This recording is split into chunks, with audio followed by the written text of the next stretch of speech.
திடீரென வெடித்து சிதறும் சுங்கச்சாவடி ஊழியரின் அறை.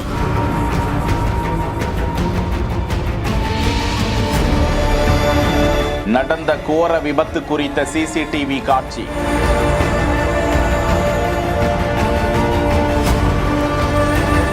ஜெய்ப்பூரில் ஹங்கேனியா என்ற பகுதியில் அமைந்திருக்கும் சுங்கச்சாவடியில்தான் இந்த கோரமான நிகழ்வு குறித்த சிசிடிவி காட்சி வெளியிடப்பட்டிருக்கிறது. அந்த சுங்கச்சாவடி ஊழியர் யதார்த்தமாக தனது தலையில் கையை வைத்துக் கொண்டு கணினியில் பணிபுரிந்து கொண்டிருக்கிறார். அந்த கணம் பக்கவாட்டு பகுதியில் வந்த ஒரு லாரியின் டயர் பயங்கர சப்தத்துடன் வெடித்து சிதற அந்த ஊழியர் அமர்ந்திருக்கும் அறையே சிதறி விடுகிறது. அந்த ஊழியரின் மீது அந்த அறையின் உதிரி பாகங்கள் விழுந்தாலும் அந்த இளைஞர் அதிர்ஷ்டவசமாக உயிர் பிழைக்கக்கூடிய காட்சி வெளியாகி இருக்கிறது. செய்திகளை வழங்கியோர் Lexco Holidays, MCR pure cotton club, doctor Srivarma wellness.